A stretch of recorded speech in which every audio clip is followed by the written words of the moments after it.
Hi, so today I'll tell you about uh, a three-tier web application on AWS. So, the second, okay, so, okay, so three-tier web application. How does it work on AWS or how to deploy? So basically, we have an application, and all we have to do is we are going to deploy that application on AWS and all the three log backend, front end, and the database. All these three things are we are gonna deploy it on AWS and connect to AWS so that all the three tier of the web application, the front end, which is the web tier, the back end, which would be the app tier, and the database tier. So all those three would be using the AWS services for all the three things. So now basically first what we are going to do is gonna create a node. We have a Node.js application. Node, okay, Node application, Node and React application. So we just have this. We are gonna take this application and gonna go it deploy it to AWS, and AWS have all the three tiers of this web application. So basically, I'll show you a diagram. So this is what it looks like. So basically, this is the front end, front end of the application. This would be the back end, and this would be the database of the web application. So basically, we are going to use all the uh, code of the React app of the front end and gonna deploy it on our AWS and use the AWS services to connect all these three web app or all these three tiers. So basically, what is happening right now is we have a front end. So we have a front end which is like a React app. What it is gonna do is it has two options of it's basically is a basic simple front end application. So it has two एक home button और इधर होगा एक database button kind of. तो उसमें क्या होगा, हमारे पास दो चीज़ होगी. हम एक अमाउंट डाल सकते हैं और किस चीज़ का है. For example 300 rupees for groceries 200 for say anything pencil. तो ये सब चीज़ें हम इसमें स्टोर कर सकते हैं और ये बैकएंड में जाके अपने AWS डेटाबेस में जाके स्टोर हो जाएगा. अब हमें रिट्रीव भी करना है कि हमने कौन सी चीज़ करी है. वहाँ पे एक शो ऑप्शन होगा, तो हमने जितनी भी चीज़ें करी है वो सारी डेटाबेस से लेके शो कर देगा एप्लीकेशन पे. तो बेसिकली ये हम एक एप्लीकेशन ऐसे ये एप्लीकेशन है ऐसे. तो फ्रंट एंड में क्या होगा कि ये जो फ्रंट एंड है ये फ्रंट एंड का काम करेगा. वेब टियर लॉजिक जो भी इसका बैक एंड होगा वो डेटाबेस से कनेक्टेड होगा, और जो ये होगा ये बैक एंड और फ्रंट एंड आपस में कनेक्टेड होंगे. तो जो हम वेब टियर और ऐप टियर लॉन्च कर रहे हैं या जो भी फ्रंट एंड और बैक एंड लॉन्च कर रहे हैं वो हम EC2 सर्वर्स पे लॉन्च करेंगे जो EC2 फ्री टियर होते हैं, और जो डेटाबेस होगा उसके लिए हम MySQL करेंगे उस पर भी फ्री टियर वाला, सो दैट हमें चार्जेस ना लगे. तो अब बेसिकली हमें अगर अपना स्टार्ट करना है तो बेसिकली मैं आपको दिखा देता हूँ. यहाँ पे जाता हूँ अपने AWS कंसोल पे. यहाँ पे हम चले जाते हैं मुंबई रीजन पे जाते हैं. उसके बाद सबसे पहले इसमें होगा क्या. सबसे पहले एक मैं आपको एक पिक्चर दिखाता हूँ, उससे आपको समझ में आएगा. हम बेसिकली क्या करने वाले हैं, जो एक लोड बैलेंसर बनाएंगे. अ, एक लोड बैलेंसर बनाएंगे जो इंटरनेट फेसिंग होगा. ओके. सो हम एक लोड बैलेंसर बनाएंगे जो इंटरनेट फेसिंग होगा. तो क्या होगा इंटरनेट फेसिंग से, जो भी यूजर्स होंगे, जितने भी जहाँ से भी यूज़र वो इस लोड बैलेंसर पे जाएंगे, और ये लोड बैलेंसर हमारे एक EC2 क्लस्टर पे ज्वाइन होगा जहाँ पे बहुत सारे अलग अलग EC2 सर्वर्स चल रहे होंगे, और ये जितना भी लोड है उसको इक्वली डिवाइड कर देगा. और ये जो EC2 सर्वर्स है ये फ्रंट एंड होगा. तो क्या होगा कि हमारे जो यूजर्स है वो लोड बैलेंसर पे के DNS पे एक्सेस करेंगे, और वो जो लोड बैलेंसर है वो उनको जो भी फ्रंट एंड है वो शो करेगा through balancing the load on EC2 different EC2। अब इसके बाद जो ये होगा, ये कनेक्टेड होगा एक और लोड बैलेंसर से। अब जो EC2 है, अगर इसको डेटाबेस से कोई रिक्वेस्ट लेनी है तो बेसिकली ये क्या करेगा, हम एक और लोड बैलेंसर बनाएंगे यहाँ पे, और ये जो लोड बैलेंसर होगा ये बैकएंड से कनेक्टेड होगा। बैकएंड में अलग अलग EC2 चल रहे होंगे, तो ये उन EC2 इंस्टेंसेस से कनेक्टेड होगा, ताकि ये जो फ्रंट एंड पे जो भी यूजर्स की रिक्वेस्ट आएगी वो यहाँ पे इक्वली डिवाइड कर देगा।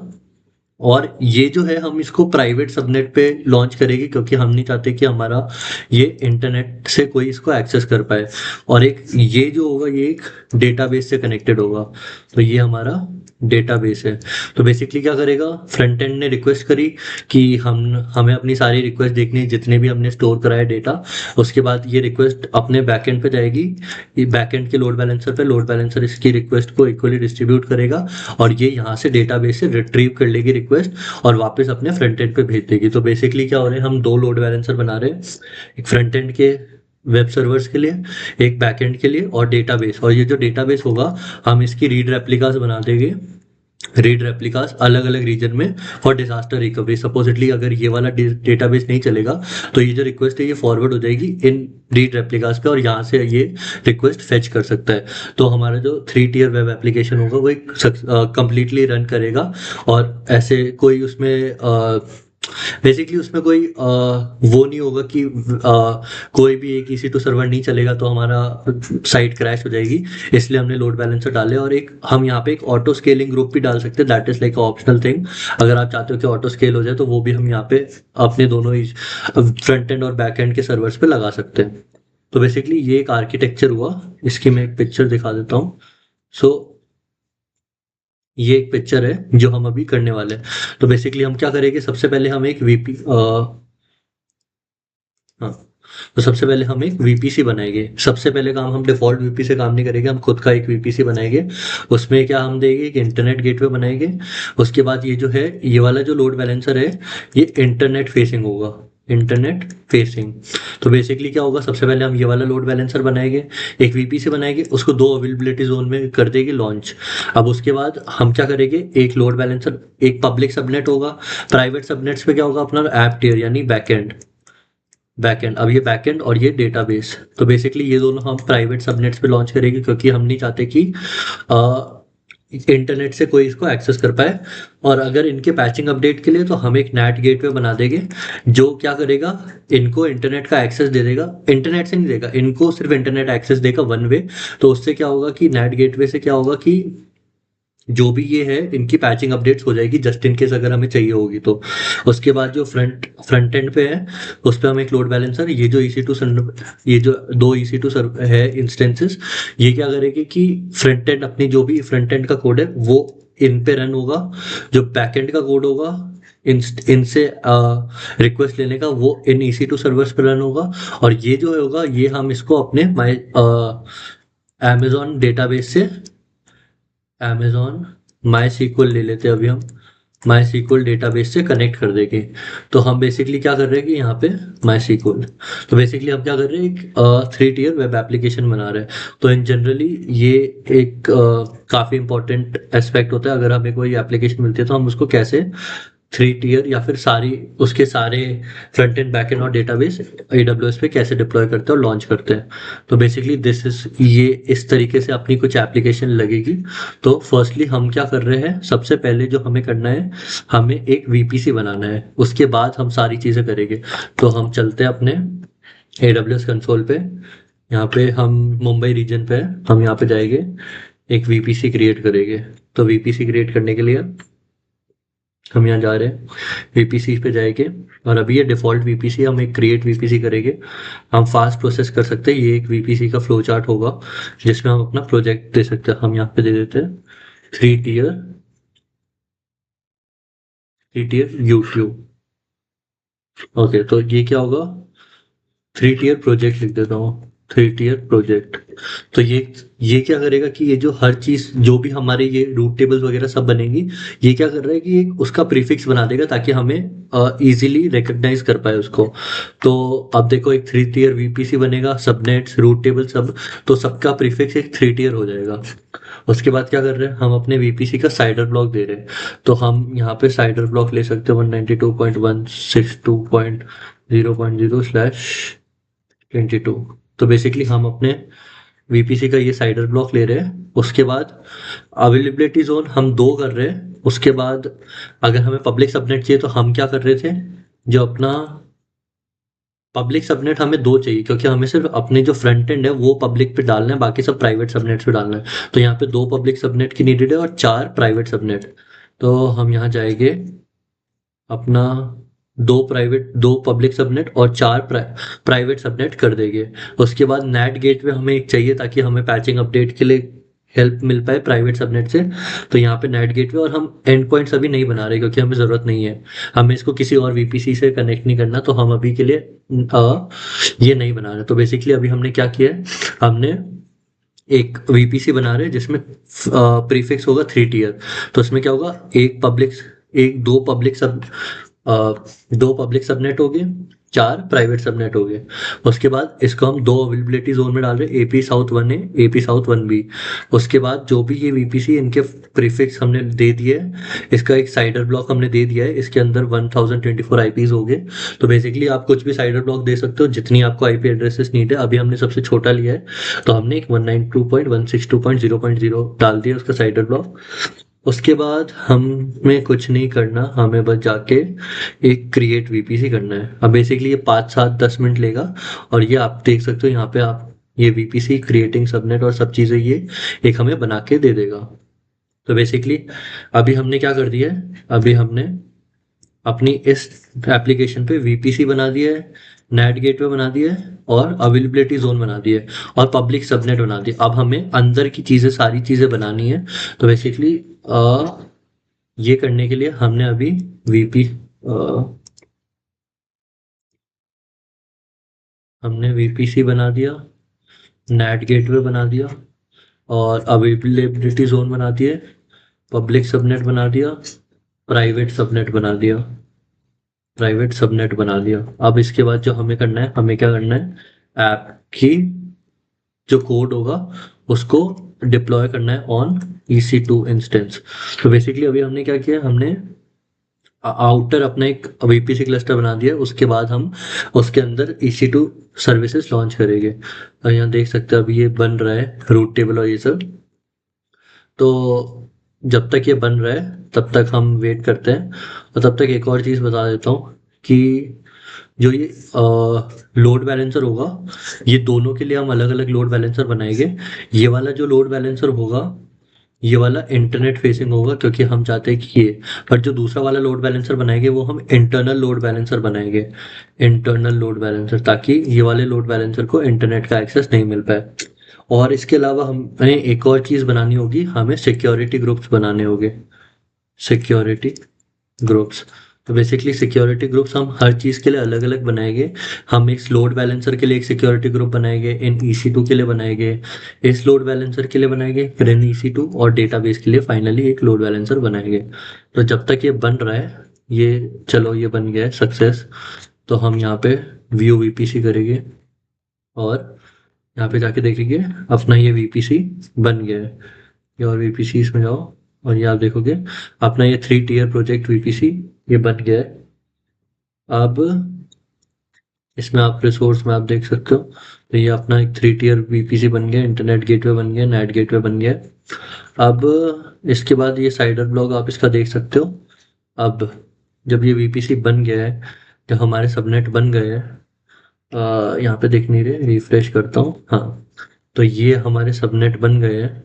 तो बेसिकली जो प्राइवेट सबनेट है वो 4 है, और जो पब्लिक सबनेट है वो 2 है। तो बेसिकली हम क्या कर रहे हैं, अब कौन से प्राइवेट सबनेट पे हम web tier app tier launch करेंगे, और कौन से प्राइवेट पे हम ये डेटाबेस लॉन्च करेंगे, तो वो कन्फ्यूजन रहेगी। तो मैं यहाँ पे इन सबनेट का नाम थोड़ा सा एडिट कर रहा हूँ। जैसे ये AP साउथ 1 ए है, तो हम इसको ऐप 1 दे देते हैं, ऐप 1। तो बेसिकली क्या हुआ, हमने दे दिया कि ये वाला सबनेट ऐप 1 के लिए लॉन्च होगा, और ये वाला ऐप 2। अब बेसिकली ये जो प्राइवेट 3 है, ये वाला हम कर रहे हैं DB1, और ये वाला हम कर रहे हैं DB2। तो अब हमें पता रहेगा, और ये जो पब्लिक है ये तो हमें पता है वेब टियर के लिए होता है। तो ऐप 1 ऐप 2 ये बैकएंड के लिए, और ये DB1 DB2 हमारे फ्रंट एंड सॉरी डेटाबेस के लिए। तो अभी हमने ये बना दिया है। अब इसके बाद क्या करना है हमें, बेसिकली हमारे जो भी कोड है मैं आपको दिखा देता हूँ। ये मेरी रिपोजिटरी है और ये रिपोजिटरी के अंदर ये एप्लीकेशन कोड है। ये एप्लीकेशन कोड क्या है, ये ऐप टियर का एप्लीकेशन कोड है, वेब टियर का एप्लीकेशन कोड है और ये एक nginx कॉन्फ़िगरेशन फाइल है क्योंकि nginx पे कोड रन हो रहा है। तो बेसिकली ये एक वेब एप्लीकेशन का कोड है। अब हमने क्या करना है, ये वेब एप्लीकेशन का कोड है, हम इसको S3 बकेट में डाल देंगे और एक S3 बकेट से हम EC2 से हम या तो हम सीधा EC2 पे अपना रिपोजिटरी क्लोन कर सकते हैं, पर उससे बेटर है कि हम अपना जो भी कोड है वो हम S3 में डाल दें और EC2 से हम EC2 पे हम S3 का एक्सेस दे देंगे ताकि हम EC2 से S3 की जितनी भी कोड की फाइल्स है वो वहाँ से ले पाए जब हम सर्वर पे लॉन्च करेंगे। तो बेसिकली ये एप्लीकेशन कोड है। इससे पहले हमें ये करने से पहले हमें एक S3 बकेट बनानी पड़ेगी। तो बेसिकली ये हमारी S3 बकेट बन रही है। तो मैं ये सब हटा देता हूँ।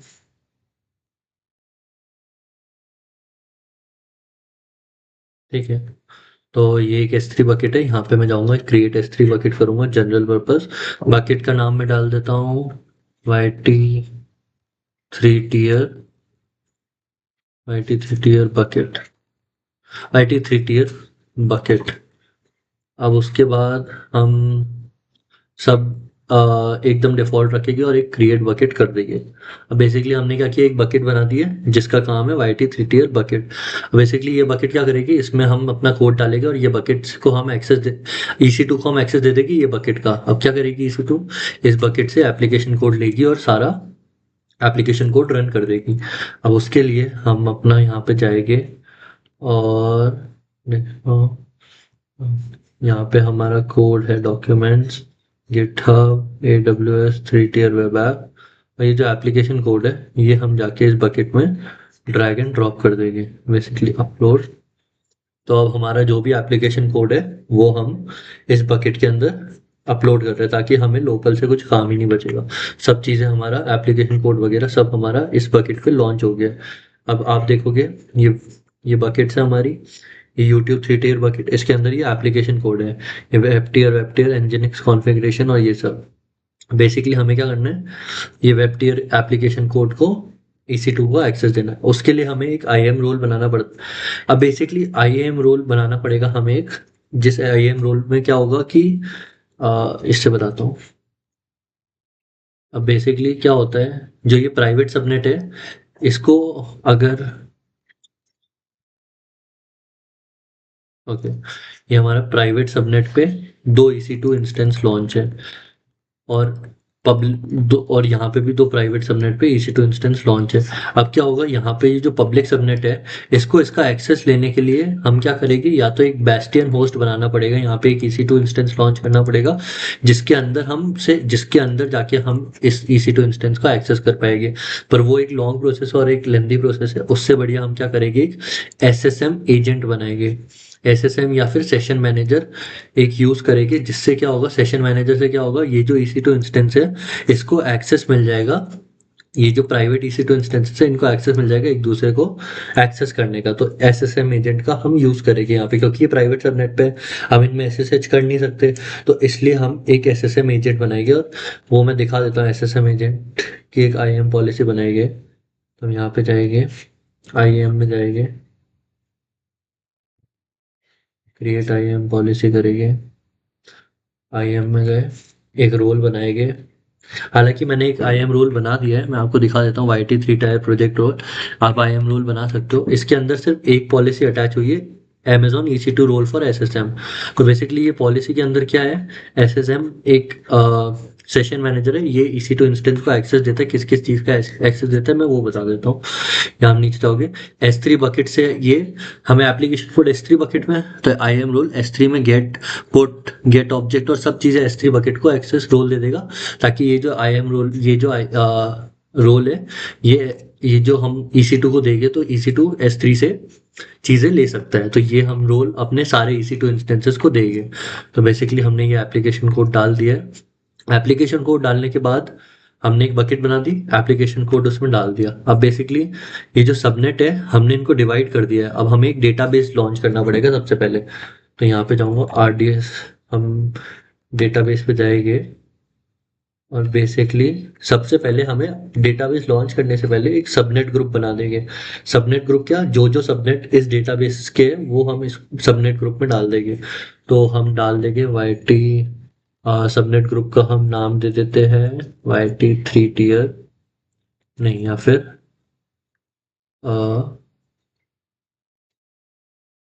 YT 3 tier subnet group, subnet group.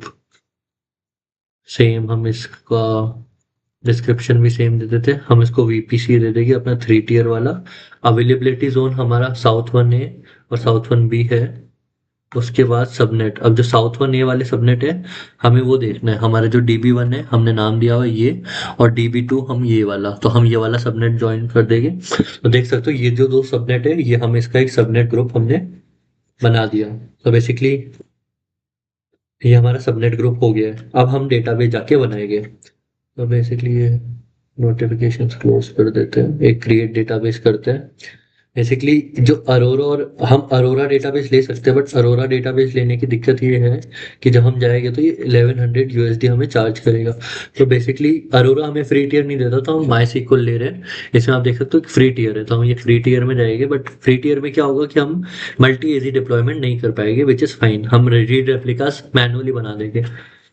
अब जब ये हो गया है, इसके बाद हम जाएंगे नीचे और एडमिन दे देंगे सेल्फ मैनेज। पासवर्ड में हम सिर्फ PASSWORD पासवर्ड डाल रहे हैं, PASSWORD इस डेटाबेस का पासवर्ड। उसके बाद हम एक ये वाला फ्री टियर वाला डेटाबेस ले रहे हैं। अलोकेटेड स्टोरेज 20 GB, ठीक है। हम इसको ऑटो स्केलिंग ऑफ कर रहे हैं, हमें नीड नहीं है क्योंकि चार्ज लग जाएगा एक्स्ट्रा लेंगे तो। इसके बाद जो VPC है, हम इसको 3 tier VPC सेलेक्ट कर देंगे। और जो सबनेट ग्रुप है यहाँ पे आप देख सकते हो, सबनेट ग्रुप हमने ये दे दिया है। उसके बाद पब्लिक एक्सेस हमें देना है, नहीं देना है। उसके बाद बेसिकली सिक्योरिटी ग्रुप, अब हमें सिक्योरिटी ग्रुप बनाना है। तो उससे पहले हम यहाँ जाएंगे security group,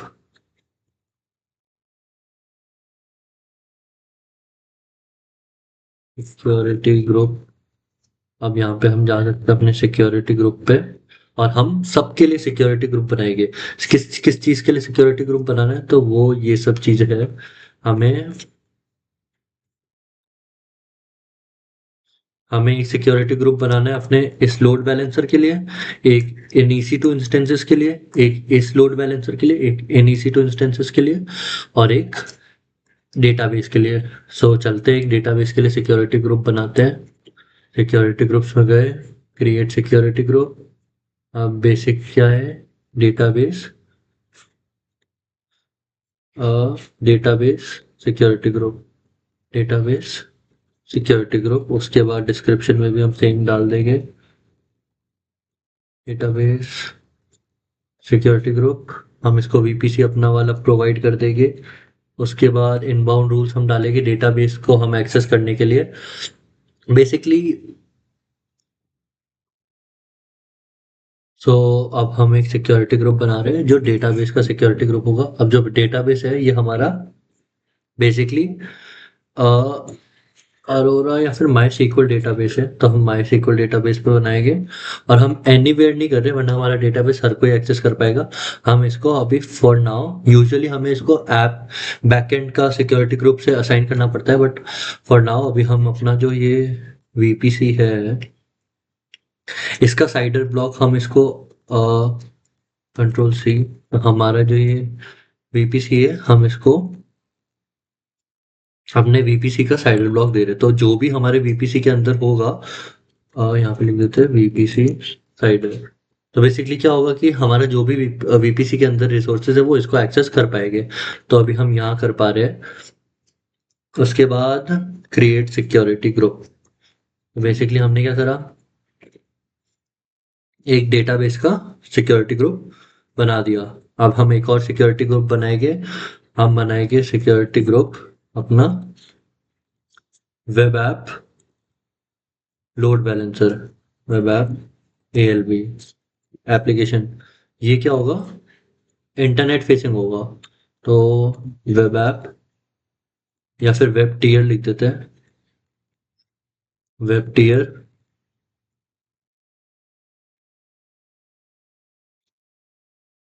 web tier application load balancer के लिए ये है। और सेम, ये जो सेम है हम इसको यही डिस्क्रिप्शन में दे देंगे। हम इसको अपना सेम VPC दे रहे हैं। मैं सबके लिए एक साथ ही वो बना रहा हूँ। अब जो ये होगा ये एक इंटरनेट फेसिंग होगा, तो हम इसको HTTP रिक्वेस्ट दे रहे हैं, कस्टम फ्रॉम एनीवेयर, और HTTPS भी दे देते हैं अगर हमें इसको प्रोटोकॉल को प्रोटेक्ट करना हुआ, सिक्योर करना हुआ, तो वो भी हम एनीवेयर कर देते हैं। तो बेसिकली क्या होगा हमारा, ये हम जो web tier application load balancer है ये हम यूजर्स के लिए बना रहे हैं। तो एक क्रिएट सिक्योरिटी ग्रुप, अब web tier application load balancer बन गया है, इसका सिक्योरिटी ग्रुप बन गया है।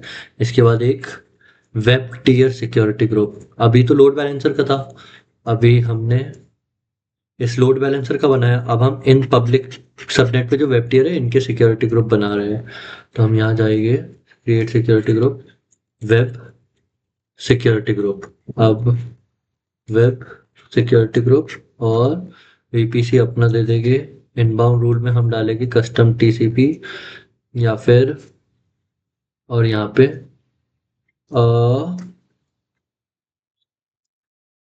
HTTP रिक्वेस्ट फ्रॉम अपना सिक्योरिटी ग्रुप, जो हमारा web tier application load balancer है। और अगर हमें इसमें एक और करना है तो हम एडिट HTTPS भी कर सकते हैं from security group of application load balancer. तो अब क्या होगा, जो लोड बैलेंसर होगा वो सिर्फ वही इसको रिक्वेस्ट भेज पाएगा। इसके बाद हमें क्या करना है, अपना एक सिक्योरिटी ग्रुप बनाना है ऐप के लिए। तो होगा पहले ऐप, ऐप टियर, पहले internal load balancer, internal app, या फिर ऐप पहले दे देते हैं इंटरनल लोड बैलेंसर। तो ऐप का इंटरनल लोड बैलेंसर है सेम, उसके लिए हम वापस बना रहे हैं। उसके बाद हम इसको VPC दे रहे हैं अपना इनबाउंड रूल। तो बेसिकली ये क्या करेगा, अभी के लिए हम इसको कस्टम दे रहे हैं। तो अभी हमने डेटाबेस का बनाया है, web tier application load balancer का बनाया है सिक्योरिटी ग्रुप, और एक, ओके, ये जो वेब टियर का है,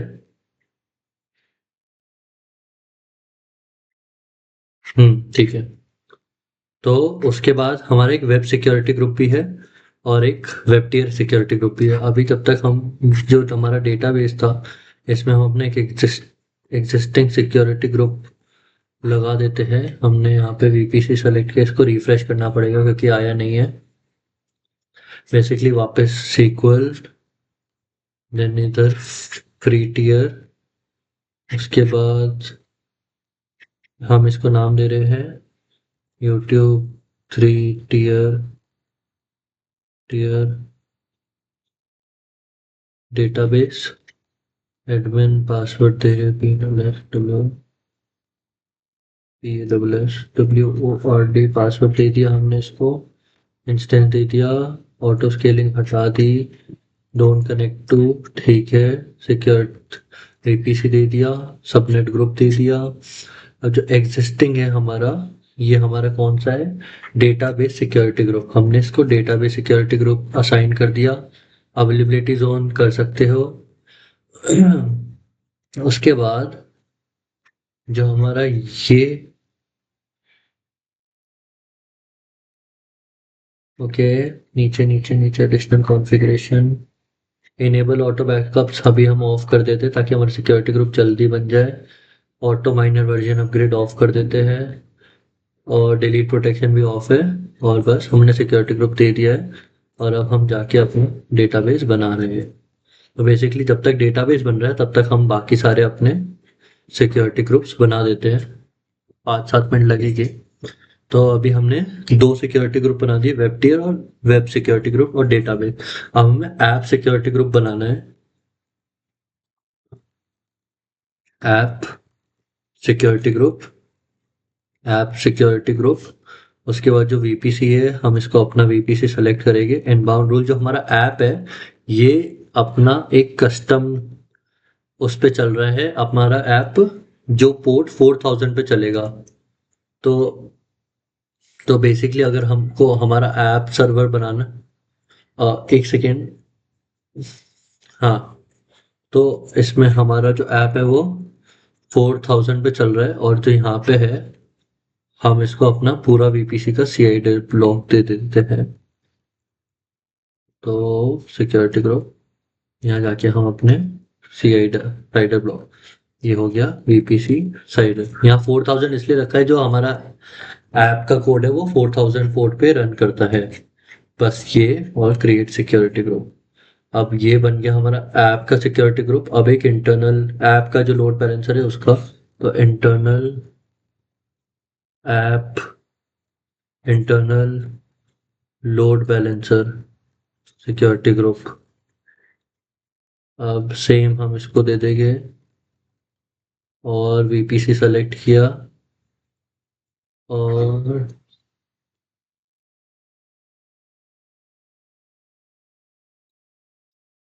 इनबाउंड रूल्स में गए,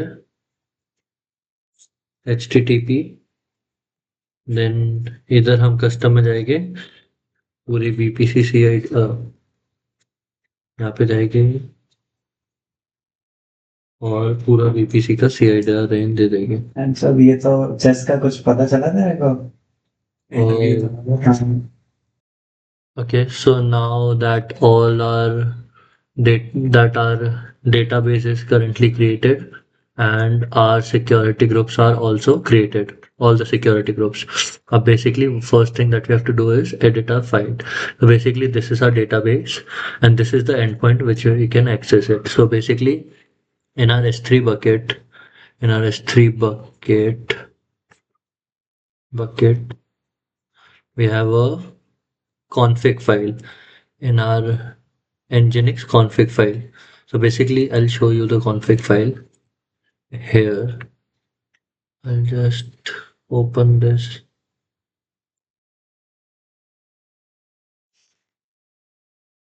Another.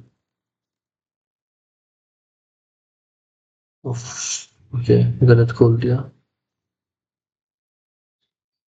So in our app tier we have this nginx config file, in which here we have to enter the load balancer, internal load balancer, proxy, and apart from that in our web tier we have, or in our sorry, in our cancel, in our app tier we have a db-config file. So here we have to enter our database host and everything.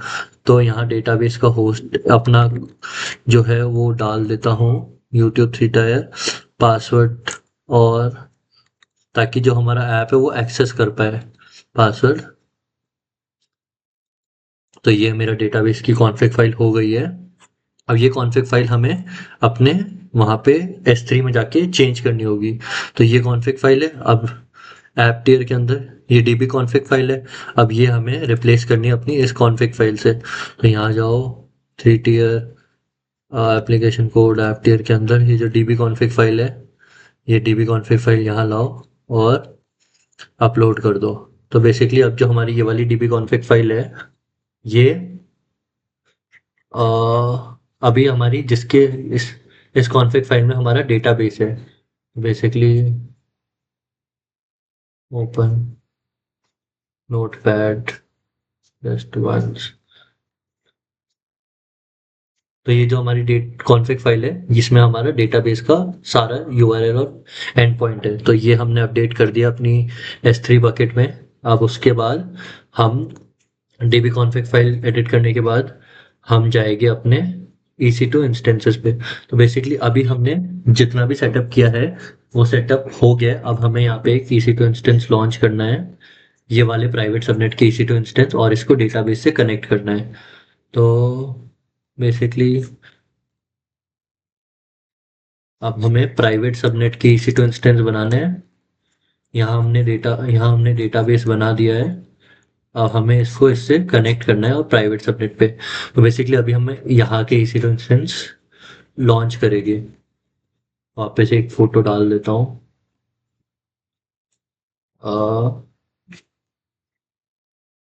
Gallery. तो अभी हम ये अभी हम ये वाले EC2 instances launch करेंगे। तो अब हम जाते हैं अपने यहाँ पे। सबसे पहले हम जाएंगे EC2 इंस्टेंसेस पे। कोई इंस्टेंस नहीं चल रहा। लॉन्च इंस्टेंस करूँगा। इसका नाम दे देता हूँ app tier app 3 tier instance.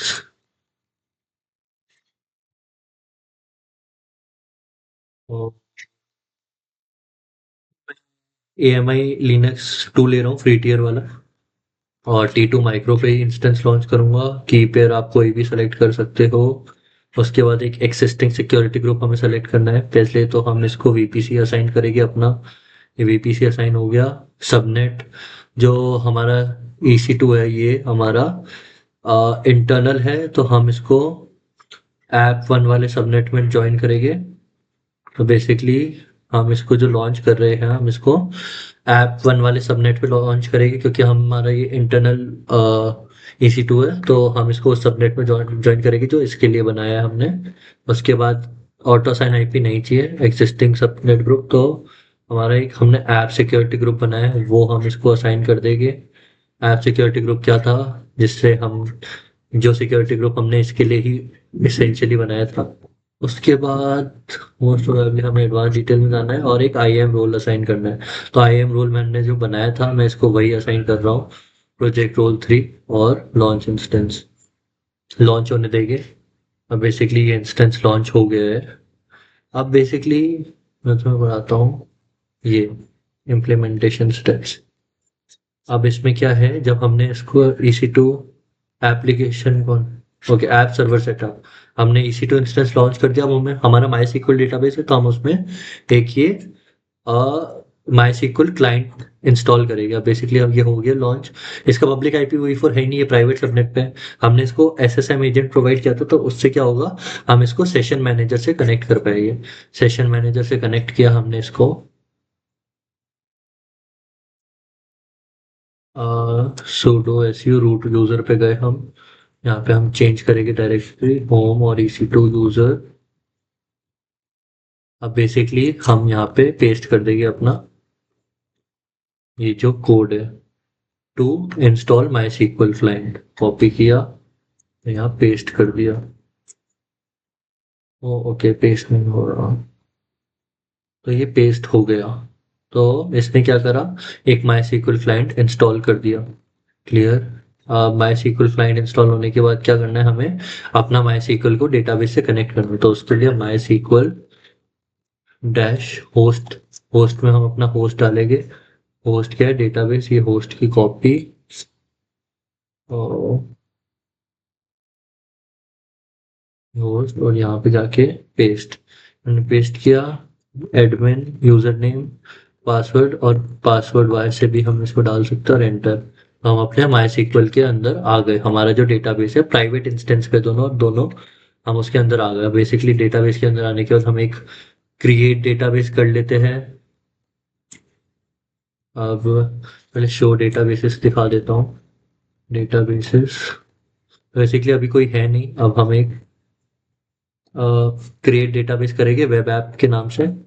अब शो डेटाबेसेस करूँगा, तो आप देखोगे यहाँ पे एक वेब ऐप आ गया है। अब इसको क्लियर कर देता हूँ स्क्रीन को। तो अच्छा, क्लियर नहीं होगी। उसके बाद अब शो डेटाबेसेस के बाद हम इसके अंदर जाते हैं, वेब ऐप के अंदर। ये सीक्वल मैंने यहाँ पे इसलिए लिख के रखी है क्योंकि सीक्वल कमांड याद नहीं रहती। तो ये सीक्वल कमांड हो गई यूज वेब ऐप DB। तो अब हम डेटाबेस के अंदर गए।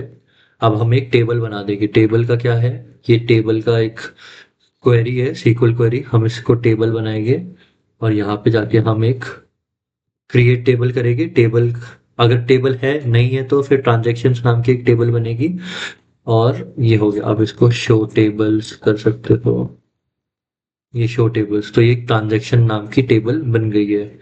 अब उस टेबल्स के अंदर जाना है तो ये इंसर्ट ये कर सकते हो, यहाँ जाओ और ये पेस्ट। अब ये इंसर्ट ट्रांजैक्शन, इसमें क्या होगा, 400 और ग्रोसरी, मतलब चार ग्रोसरीज और 400 वैल्यू उसकी यहाँ पे टेबल्स के अंदर एंटर हो जाएगी। अब अब सेलेक्ट स्टार फ्रॉम ट्रांजैक्शंस, अब क्या होगा, ओ क्या था, select star from transaction, okay, select star from transactions, तो बेसिकली ओके, फ्रॉम ट्रांजैक्शंस। अब क्या होगा, हमारे ये यहाँ पे टेबल दिख गई है ग्रोसरीज और 400। तो बेसिकली अभी हमने क्या कर दिया है, हमने ओहो, हमने जो हमारा EC2 इंस्टेंस, ये जो EC2 इंस्टेंस है इसको हमारा डेटाबेस से कनेक्टिविटी हो गई है। तो आप देख सकते हो ये हमारा SSM हमने इसको दिया था, इससे क्या हुआ, SSM रोल जो दिया है उससे क्या हुआ, ये जो EC2 इंस्टेंस है ये हमारे डेटाबेस को कनेक्ट कर पा रहा है और एडिट भी कर पा रहा है।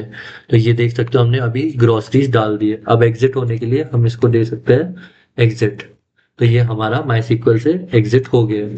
बेसिकली ये था आपका सीक्वल, और ये इससे कनेक्ट होने के लिए ये EC2 इंस्टेंस प्राइवेट इंस्टेंस पे, इसलिए हमने सेशन मैनेजर से किया है और हमारा जो डेटाबेस बनाया था हमने माई सीक्वल का उससे कनेक्ट कर दिया है। Okay, so now that we have made our EC2 instance and of app tier, so this is the EC2 instance. Let's just connect using session manager again. So now we are in our EC2 instance. Sudo su, go to root, go to home, EC2 user. So you could see right now I'm a home and EC2 user. So now what you have to do is you have to install your uh, configuration file in your EC2 instance. So firstly you need to install node and PM2. For that you need to write this command to install your node and PM2. We'll go back to your session manager and you'll write this command. Now your node and PM2 is getting installed. Now you have to get into the source folder of bash. So for that you just copy this command and see. Now once you are in the source folder of your bash, now you have to install your nvm in 16. So nvm is node version manager, and paste. Now your nvm install, now nvm use. So you could see that now you're using the node version manager 16. Now once you have installed your node in that, you have to install your PM2. PM2 is I'll tell you what's the use of PM2. So basically, when you run a server, then to run your server in a interactive mode and to continue writing the commands in your server, you have to use PM2. So that is why PM2. Right now, you could see the server is running, but we can write the commands as well. So that is why PM2 is important. So now that we have our application code in our uh, S3 bucket. So let's just go to and copy it from our S3 bucket. To copy it from our S3 bucket, you have to write sudo AWS S3 CP, and then whatever you have to copy, you have to write the link of it. So right now I've copied this. So you just copy this, that you have to copy the app tier from the S3 bucket. So you go there, you paste this. So right now what it is doing is it is copying the all the things from your S3 bucket. So basically you have to uh, edit your S3 bucket name. So my S3 bucket name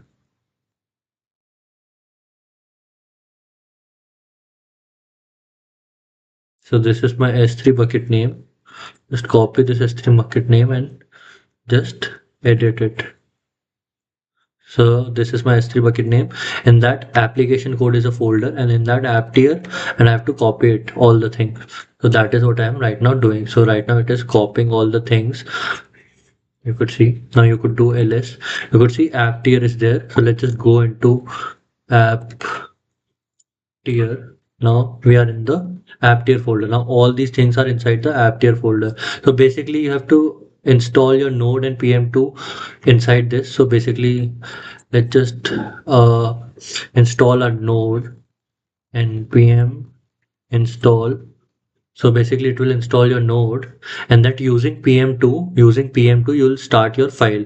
So index.js that you could see here, it is the file in which you have written your code. So basically to run that code in an interactive mode you are using pm2.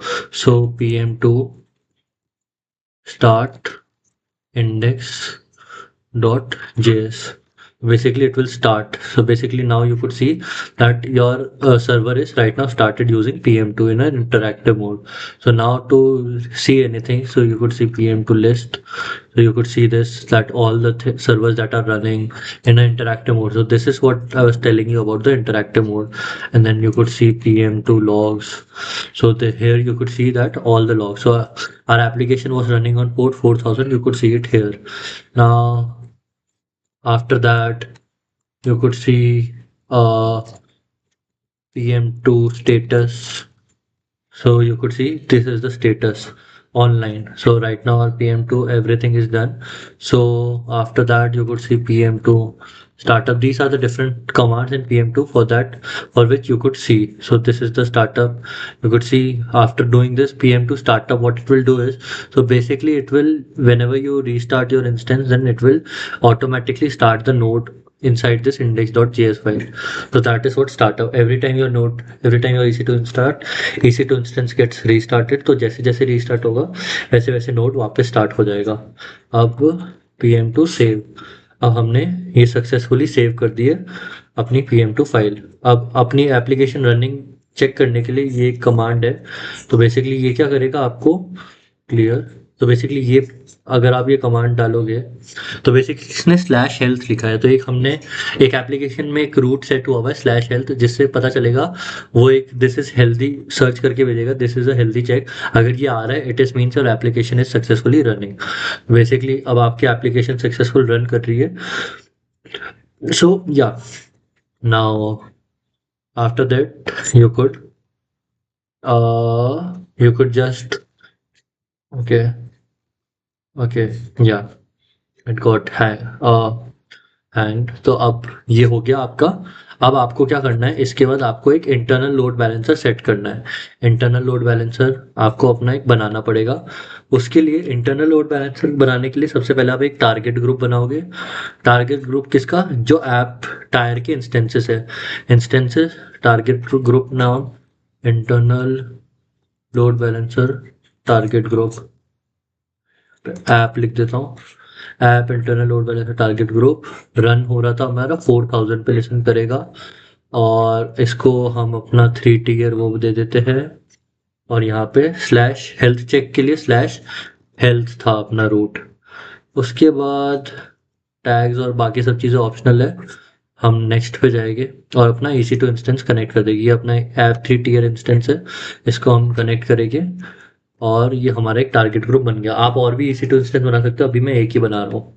तो अभी हमारा target group बन गया है. अब हम load balancer को इस टारगेट ग्रुप से सिंक करा देंगे. तो हम एक एप्लीकेशन लोड बैलेंसर बनाएंगे. उसके बाद इंटरनेट फेसिंग या इंटरनल, हमें इंटरनेट फेसिंग नहीं चाहिए, हमें इंटरनल चाहिए. इसका नाम हो जाएगा app internal load balancer. Basically ये हमारा VPC सेलेक्ट किया, इसको हमने AP south 1A south 1B. अब बेसिकली हम इसको कहाँ पे करेंगे, ऐप 1 और यहाँ पे ऐप 2. ये हमने अपना लोड बैलेंसर बना दिया है.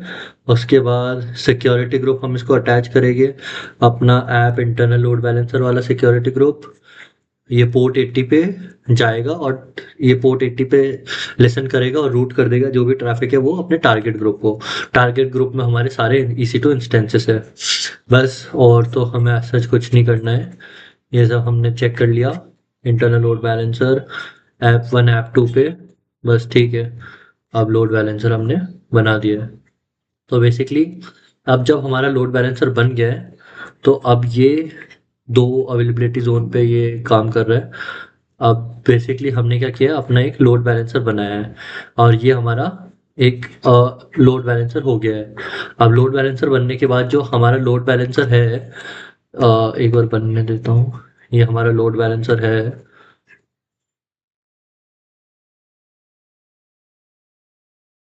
एक सेकेंड, प्रोविजनिंग लेट इट, ये it might take a minute और टू टू मेक।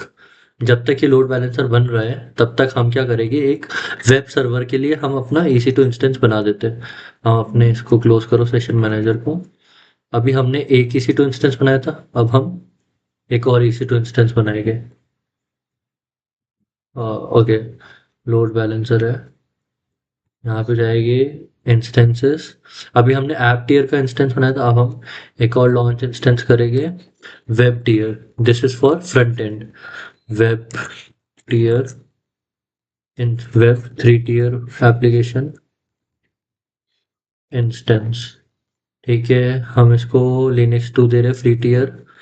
उसके बाद हम T2 माइक्रो ही बना रहे हैं, इसको की पेयर दे दिया। अब एडिट करेंगे। अब इसको हम ये वाला अपना VPC असाइन कर देंगे और अब इसको हम अपना पब्लिक सबनेट देंगे, क्योंकि हमारा वेब टियर है तो हम इसको पब्लिक सबनेट देंगे। तो हमारा ये पब्लिक सबनेट साउथ 1B का पब्लिक सबनेट, एक second, public subnet DB1 DB2, okay south 1A। तो बेसिकली हमने इसको साउथ 1A का पब्लिक सबनेट हमारा एक असाइन कर दिया है। एग्जिस्टिंग सिक्योरिटी ग्रुप हम इसको असाइन करेंगे वेब सिक्योरिटी ग्रुप। उसके बाद एडवांस डिटेल्स में हम इसको IAM रोल अपना जो हमने किया था वो असाइन कर देंगे। और बस बेसिकली ये सब चीज़ें आपको करनी है और अपना एक EC2 इंस्टेंस लॉन्च कर देना है। जब तक EC2 इंस्टेंस लॉन्च हो रहा है आप देखो आपका यहाँ पे लोड बैलेंसर जब तक बन गया होगा। तो ये आपका लोड बैलेंसर है, गए या आपने लोड बैलेंसर पे ये it is provisioning. Okay, wait करते हैं। या यहाँ पे रनिंग स्टेट पे जो भी, तो ये हमारे एक वेब टियर EC2 इंस्टेंस बन रहा है, तो बनने देते हैं। हमारा जो ये लोड बैलेंसर है इसको खोला हमने, ये बन गया है। इसका ये DNS नेम हम कॉपी करेंगे और हमारी S3 बकेट में एक nginx कॉन्फ़िग फाइल है, मैं आपको दिखा देता हूँ। ये हमारी एक nginx कॉन्फ़िग फाइल है। इस ये कॉन्फ़िग फाइल क्या है, या फिर हाँ ये वाली कॉन्फ़िग फाइल है। इसमें जाके यहाँ पे अपना ये पेस्ट कर देगी इंटरनल लोड बैलेंसर। तो क्या कर रहा है, ये जो रूट कर रहा है ये अपना जो भी ट्रैफिक आएगा लोड बैलेंसर का फ्रॉम फ्रंट एंड, तो वो इस लोड बैलेंसर पे रूट करेगा और ये फिर अपने लोड बैलेंसर सारे EC2 इंस्टेंसेस पे पास कराएगा। तो अभी क्या किया हमने बेसिकली, हाँ, तो ये जो है अभी हमने सारा ट्रैफिक यहाँ से इस लोड बैलेंसर पे रूट कराया है। तो तभी हमने अपनी nginx कॉन्फ़िग पे इस लोड बैलेंसर का DNS डाला है, ताकि जो भी ट्रैफिक है वो यहाँ रूट हो जाएगा और फिर ये लोड बैलेंसर ने एक टारगेट ग्रुप पे अपने सारे करे हुए। तो जो टारगेट ग्रुप है उसमें ये वाले EC2 इंस्टेंसेस है, तो ये सारा ट्रैफिक यहाँ पे डाइवर्ट कर देगा और ये तो हमारा ऑलरेडी हमारे डेटाबेस से कनेक्टेड है। तो बेसिकली ये हो गया है। अब हमने nginx कॉन्फ़िग फाइल डाल दी है। अब हमें ये nginx कॉन्फ़िग फाइल क्या करनी है अपने, एक यहाँ पे भी होगा। तो बेसिकली यहाँ पे आप अपना लोड बैलेंसर का कॉपी कर दो और बेसिकली अगर आपके पास SSL सर्टिफिकेट नहीं है तो आप ये वाली फाइल लो, कॉपी करो और इधर इसको कंट्रोल V, ये आपका nginx config file without SSL certificates हो गई है। और ये वाली जो फाइल है इसको आप अपने वहाँ पे जाके S3 बकेट में अपलोड कर दो। ये अपलोड हुई एप्लीकेशन कोड, ये nginx config फाइल है। यहाँ पे गया डॉक्यूमेंट्स में गिटहब और जस्ट 3 tier आर्किटेक्चर ही है। हाँ, अब एप्लीकेशन कोड और ये nginx config फाइल यहाँ पे डाली और अपलोड कर दी। बेसिकली अब ये फाइल अपलोड हो गई है। मैं देख लेता हूँ, इसको डाउनलोड करके भी दिखा देता हूँ। ये डाउनलोड हो रही है। और इसके बाद इसको ओपन विद नोटपैड करा मैंने। और यहाँ पे देख सकते हो एंड में आपने अपने लोड बैलेंसर का वो डाल दिया है, DNS नेम। तो ये हो गया एक चीज़। अब अपना जो वेब टियर वाला EC2 इंस्टेंस बनाया है हमने, इसको हम कनेक्ट करेंगे सेशन मैनेजर से। कनेक्ट करो सेशन मैनेजर। अभी रेडी नहीं हुआ ये EC2 इंस्टेंस, तो वेट कर लेते हैं। अब ये जो कॉन्फ़िग फाइल हो गई है, इसके बाद ये EC2 इंस्टेंस भी हो गया वेब टियर वाला। इसको कनेक्ट किया। Okay, so it is taking some time which is fine. अब क्या करेंगे हम, हमारा वेब टियर वाला EC2 इंस्टेंस करेंगे, उसमें सेम हम अपना नोड इंस्टॉल करेंगे, nginx इंस्टॉल करेंगे और जो कॉन्फ़िगरेशन फाइल है वो अपडेट कर देंगे। बस हमारा इतना सा काम बाकी है और फिर हमारा EC2 instance up and running होगा। तो बेसिकली ये EC2 इंस्टेंस लोड बैलेंसर हो, यहाँ पे जाओ instances web tier EC2 instance connect. जैसे one two connect end point register itself with the service. Okay, शायद जो instance connect, oh okay. So हमने एक चीज करना भूल गए हम। EC2 इंस्टेंसेस पे जाऊंगा, वेब टियर वाला है। मैं एक और EC2 इंस्टेंस लॉन्च करता हूँ, web tier Linux 2 T2 micro key pair दे दिया और यहाँ पे अपना VPC सेलेक्ट किया और सबनेट इस पे दे दिया public 1। Okay, auto assign IP address इसको इनेबल करना था हमें, मैं भूल गया। और इसके बाद सिक्योरिटी ग्रुप दिया हमने इसको वेब सिक्योरिटी ग्रुप। अब और एडवांस में कुछ नहीं करना और हमें बस इसमें एक IAM रोल अटैच करना है जो हमने बनाया था अपने उसके लिए। और अब हमारा EC2 इंस्टेंस लॉन्च करेंगे हम। अब हमारा EC2 इंस्टेंस लॉन्च हो गया है, रनिंग पे जाएगी और ये वेब टियर वाला EC2 इंस्टेंस है। ये वाला EC2 इंस्टेंस आप देख सकते हो, इस पे पब्लिक IP अटैच है। पब्लिक IP अटैच इनेबल करना मैं भूल गया था। सो अब हम इसको कनेक्ट भी कर सकते हैं सेशन मैनेजर से। कनेक्ट किया। So now you could see we are connecting our EC2 with our session manager. So sudo su EC2 user. तो अब इसके बाद क्या करना था हमें, अपनी होम में EC2/यूजर फोल्डर में जाना है। अब PWD देख लो। अब अब जब हमारा ये हो गया है तो अब इसके बाद हमें इसमें नोड इंस्टॉल करना है। नोड इंस्टॉल करने के लिए ये स्क्रिप्ट थी, तो बेसिकली ये हम एक साथ कॉपी कर लेते हैं और ताकि हम बार बार उधर ना जाए। और हमने ये अभी नोड इंस्टॉल किया और इसके बाद nvm use 16 करेंगे और ये हमारा नोड एप्लीकेशन इंस्टॉल हो गया है। सो बेसिकली अभी क्या हुआ है, नोड इंस्टॉल हुआ और node version manager user 16 install हो गया इसमें। अब उसके बाद हमें जो वेब टियर की एप्लीकेशन है वो इस पे हमें कॉपी करनी है। ये क्लियर करा और अब वापस सेम हम कमांड डालेंगे AWS S3 कॉपी और ये कमांड डाली और अपनी S3 बकेट का नाम हमें बस चेंज करना है। तो कॉपी क्या हो रहा है, अब वेब टियर कॉपी हो रहा है, ये देखना। यहाँ पे आप देख सकते हो वेब टियर वाली चीज़ें कॉपी हो रही है, अब जो भी वेब टियर में कोड है। तो वेब टियर के लिए हमारी एस3 बकेट का नाम है YouTube 3 बकेट। और यहाँ पे जाके हम अपनी S3 बकेट का नाम पेस्ट कर देंगे और एंटर दबा देंगे। अब क्या हो रहा है, जो भी हमारी S3 बकेट में ये वेब टियर वाला कोड था, एप्लीकेशन कोड के अंदर वेब टियर वाला कोड था, ये सारी चीज़ें यहाँ पे कॉपी हो गई है। अब ये सारी चीज़ें कॉपी होने के बाद हम यहाँ पे एक दिखा देता हूँ, क्लियर ls करोगे, वेब टियर आ गया है, cd अंदर वेब टियर के अंदर चलो, फिर ls करो, तो आप देख सकते हो ये सारी चीज़ है। अब इसके बाद हमें नोड इंस्टॉल करना है इसके अंदर। अब नोड इंस्टॉल करने के बाद आ, ये मैंने npm इंस्टॉल किया, इससे क्या होगा, नोड मॉड्यूल्स इंस्टॉल हो जाएगी और फिर npm रन बिल्ड, उससे हम नोड को स्टार्ट कर देंगे अपने वेब टियर के अंदर। क्योंकि ये एप्लीकेशन नोड और रिएक्ट पे बनी है, तो इसलिए हमें नोड मॉड्यूल्स या फिर नोड पैकेज इंस्टॉल करना पड़ेगा। ये हो रहा है। अब बेसिकली मैं बता देता हूँ, बेसिकली हमने नोड इंस्टॉल किया है और अभी हम नोड को रन कर देंगे। नोड की एक एनजिनिक्स, हम एक एनजिनिक्स पे हमारा फ्रंट एंड, तो हम एनजिनिक्स भी इंस्टॉल करेंगे और उसके बाद एनजिनिक्स की कॉन्फ़िगरेशन कर देंगे।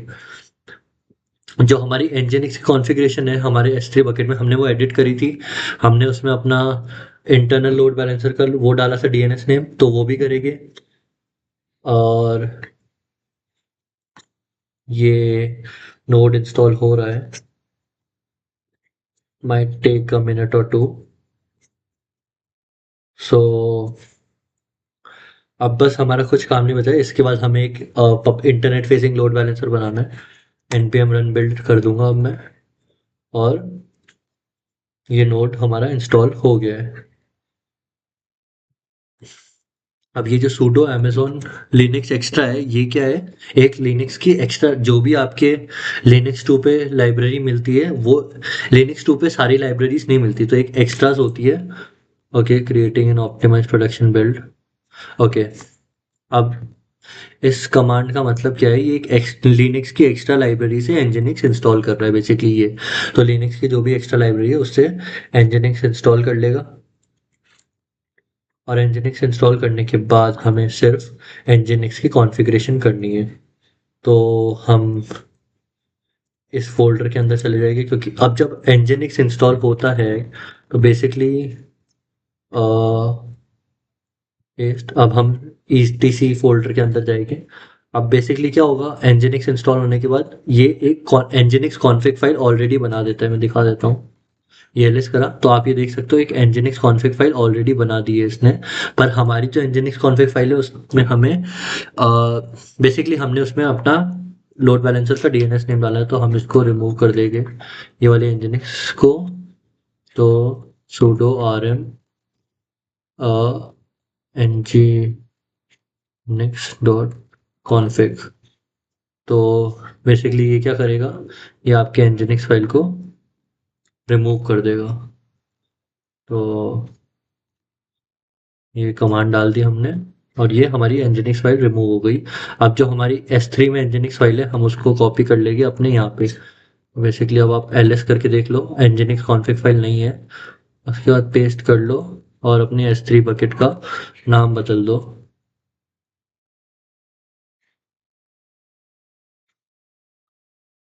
ओहो, एक सेकेंड। ओके, ये पेस्ट किया और यहाँ पे जाके ये मेरी S3 बकेट का नाम है, Y3 टियर बकेट। इसको मैंने अपनी S3 बकेट की नाम कॉपी कर लो और वहाँ कमांड में एडिट कर लो नाम।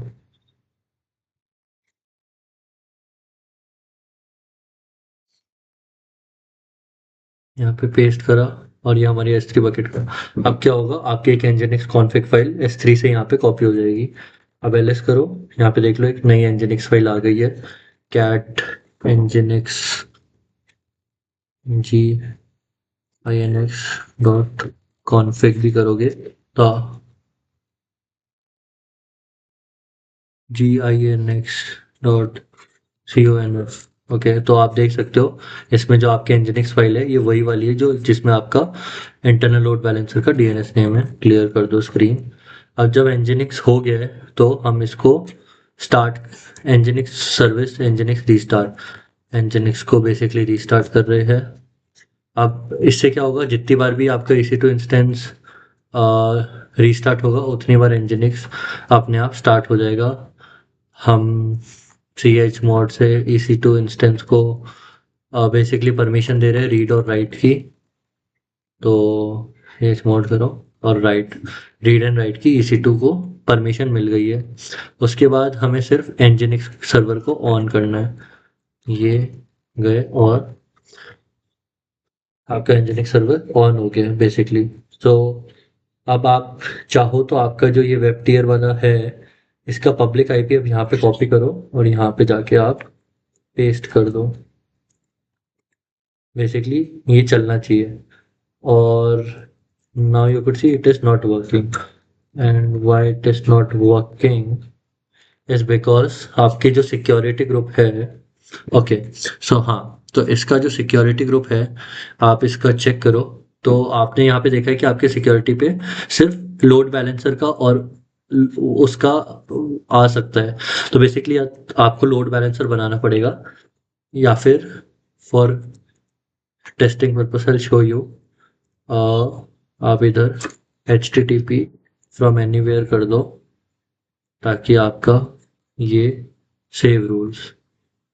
So now when you'll run this, so now you could see an application AWS 3-tier web app with प्रत्यक्ष। तो यहाँ पे जाओगे आप और यहाँ DB डेमो पे जाओगे। तो बेसिकली हमने पहले डाली थी 400 ग्रोसरीज, अब हम यहाँ पे वापस डाल रहे 300 और यहाँ पे पेन एंड पेंसिल अब यहाँ पे ऐड कर दो।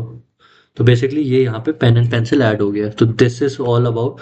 और ये आप देखोगे ये हमारे डेटाबेस में भी आ गया है जो आप अपने प्राइवेट EC2 इंस्टेंसेस से जाके देख सकते हो। अब बेसिकली आपको अगर चाहिए तो आप वापस एक टारगेट ग्रुप बनाओ, क्रिएट टारगेट ग्रुप इंस्टेंसेस का, जो target group web web web 3-tier target group, और यहाँ पे आप इसको टारगेट ग्रुप को बना दोगे। तो बेसिकली अब क्या किया आपने, अभी आपने यहाँ तक का काम कर दिया था। अब आपने क्या किया, इस EC2 इंस्टेंसेस लॉन्च करे पब्लिक सबनेट पे और बेसिकली आपने पब्लिक सब ओके, तो आपने पब्लिक सबनेट पे EC2 इंस्टेंस लॉन्च करे, उस पे nginx इंस्टॉल करा और नोड इंस्टॉल करा और जो भी आपकी S3 से थी फाइल्स, S3 से कॉपी कर ली फाइल्स और नोड को स्टार्ट कर दिया।